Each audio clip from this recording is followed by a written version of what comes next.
Welcome back to my channel and welcome to new blog. আশা করি তোমরা সবাই খুব ভালো আছো, সুস্থ আছো, সঠিক আছো, আর আমরাও খুব ভালো আছি। আর প্রতিদিনের মতনই তোমাদের সামনে আরও একটা নতুন ব্লগ নিয়ে চলে এসেছি। আশা করি অন্যান্য ব্লগের মতন এটাও তোমাদের ভালো লাগবে। আর সকাল সকাল একদম উঠেই আগে এত পেঁয়াজ কাটা শুরু করে দিয়েছি। আর এখনও মা আসেনি, মায়ের আসার কথা ছিল কিন্তু মামা মামি আটকে দিয়েছে, বলেছে যে আর দুদিন থেকে যেতে। তো যাই হোক, আমি এখন সকাল সকাল উঠে তরুলি ভাজা শুরু করে দিয়েছি, কারণ বাবা কালকে রাত্রিবেলা অনেকগুলো তরুলি এনেছিল আর বাবা তরুলি ভাজা খেতে ভীষণ ভালোবাসে, বলেছিল কালকে কিন্তু অবশ্যই এই ভাজাটা করো। তো আজকে ভীষণ সিম্পল মেনু হবে, কয়েকদিন ধরে পরপর যা খাওয়া দাওয়া চলেছে, তো সেই কারণে আজকে তরুলি পেঁয়াজ দিয়ে আমি ভাজবো। আর তার সাথে আমি করবো হচ্ছে মাছের একটা ঝোল।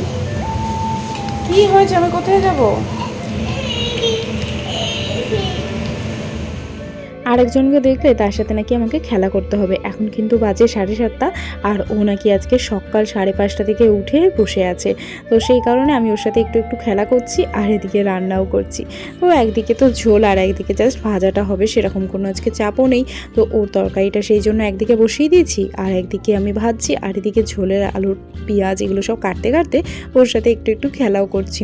আর ও খেলতে না ভীষণ ভালোবাসে, ওর সাথে যদি কেউ একটু গাড়ি নিয়ে খেলাধুলো করে ওর সেটা ভীষণ ভালো লাগে। সেই কারণে মাঝে মধ্যে এসেই আমাকে টেনে টেনে নিয়ে যাচ্ছিল। তারপরে হঠাৎ কি মনে হলো ও নাকি আমার কোলে উঠেই থাকবে, আর কোল থেকে নামতে চাইছিল না। আর সেভাবে কি কিছু করা যায় বলো? আর বাবাও ছিল না, বাবা মাছ আনতে গেছে বাজারে, আর ও ঘুমাচ্ছিল। সেই কারণে আমি কি করলাম, ওকে একটু দিয়েই আসলাম।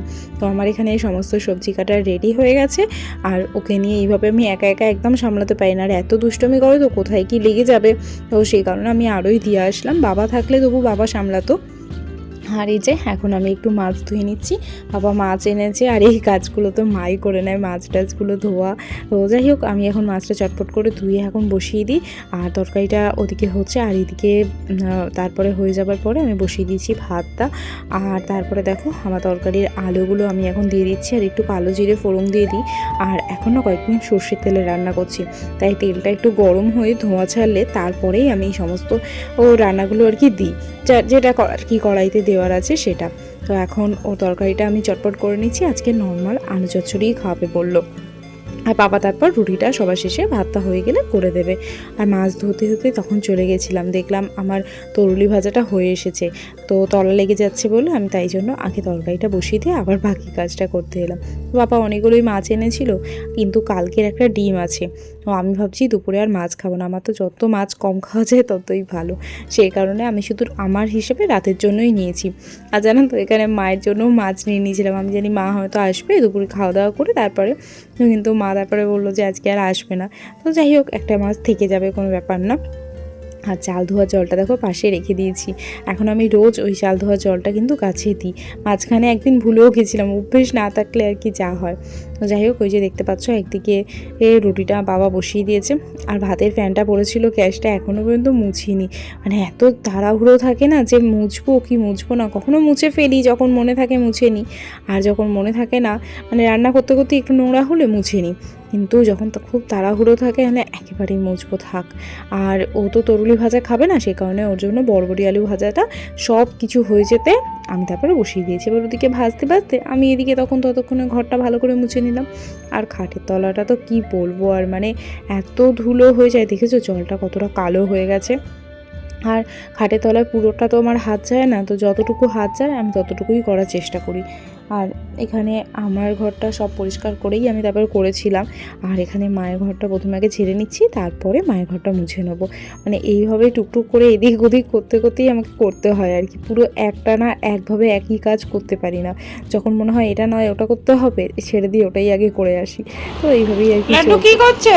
তারপরে এই যে আবার চলে এসেছে আমার কাছে, আমি স্নান টান হয়ে গেছি, আমার সাথে ছাদে যাবে, আমি কি করেছিলাম ছাদে এরকম গামলা দিয়ে বসিয়ে রেখেছিলাম, ক্লিপের ডিপেটা দিয়ে দিই। আর ও ভীষণ ভালো গামলাতে বসে, খুব ছোট্ট থেকে ছাদে এরকম ভাবে বসি, জামা কাপড় মেলতাম, গামলায় বসে ক্লিপ নিয়ে খেলছিল, আর আমি হয় না ভয়ের সাবধানতার কিন্তু ও কিন্তু একদম চুপচাপ থাকে, তাই আমি ওকে ভরসা করি, এখানে বসাই আর খেয়াল তো সবসময় অবশ্যই রাখি।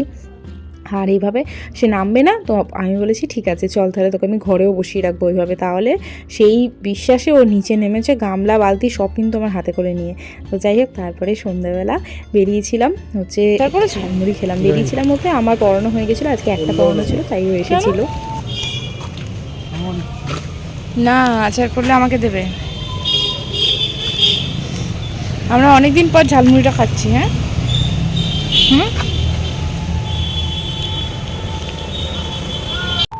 ঝালমুড়ি খেয়ে এলাম, হঠাৎ করে দেখি দুখানা আইসক্রিম নিয়ে এসছে।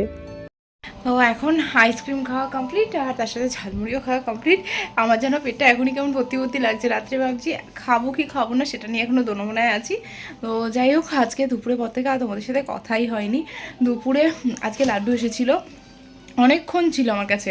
আজকে ওকে বৌমা লেবু শরবত করে পাঠিয়েছে, আর ওর শরবতটা না খেতে খেতে হঠাৎ করে দেখছি ঘুমিয়ে পড়ছে। আর ওর এখানে একটু ঘামাচি হয়েছে, মানে ওর গলাটা এতটা বসা, আমরা যেমন এখানটা দেখতে পাচ্ছি ওর এটা দেখাই যায় না এরকম। তো এই পোর্শনটা এত ঘামাচি হয়েছে, তো ওষুধ লাগাচ্ছিলাম, লাগাতে লাগাতে দেখছি ও ঘুমিয়ে পড়ছে, খাচ্ছে আর ঘুমিয়ে পড়ছে। আজকে অনেক সকালে উঠেছে, সেই 7টার সময়। আমি যখন থেকে ব্লগ শুরু করছি তোমরা দেখেইছো আমার সাথে সাথে ঘুরছিল। তো সেই কারণে তারপরে আমি ভাবলাম ঠিক আছে তাহলে ওই জন্য স্নান করিয়ে দিলাম, কারণ ও যদি একবার ঘুমিয়ে পড়ে তাহলে স্নান করতে দেরি হবে। আর সেই কারণে স্নান করিয়ে দিয়েছি। আর তারপর আমার ঘরেই ঘুমিয়ে পড়েছিল, সেই 11:30 ঘুমিয়েছে, 2:30টার সময় উঠেছে। আমি খেতে বসছি তখনও আমার সাথে খেলো। তার মাঝখানে তো আমি 11:30 থেকে 2:30 আমি আমার কাজ করলাম, সমস্ত কাজই হয়ে গেল। আর ও অঘরে ঘুমাচ্ছে, মানে হাওয়া দিচ্ছে, দরজাটা একবার খোলা ছিল, হঠাৎ করে ধুম করে বন্ধ হলো, আমি তো দৌড়ে এসেছি। তারপর দেখলাম না, কিছু হয়নি।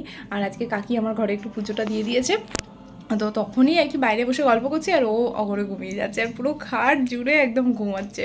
তো যাই হোক, আর ঘুমাচ্ছিলো বলে আমি আর ছোটো থাকতো চোখ কোলে তুলে দিয়ে আসতাম, বড় হয়ে গেছে তো কোলে তুলতে গেলেই ঘুমটা ভেঙে যায়।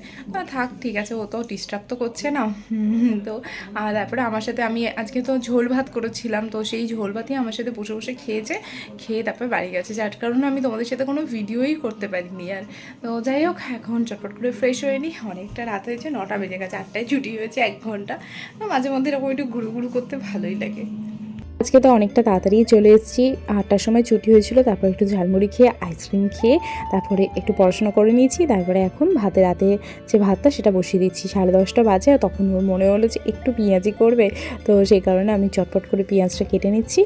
আর পেঁয়াজটা কেটে আমি বসিয়ে দেবো। আর খুব সিম্পলভাবেই আমি পেঁয়াজিটা করেছি, তোমাদের সাথে আমি অবশ্যই রেসিপিটা শেয়ার করব। খুবই সিম্পল, হয়তো তোমরা অনেকেই জানো, তাও মনে হলো যে তোমরা যারা হয়তো চাইছো যে একদম খুব ঘরোয়া প্রসেসে করে নিতে, হয়তো জানো না, তো তাদের জন্য এটা রইলো। আর যারা জানো তারাও পারলে ভিডিওটা দেখে লাইক করে দিও। আর চলো, আজকের মতন ব্লগটা এখানেই শেষ করছি, টাটা।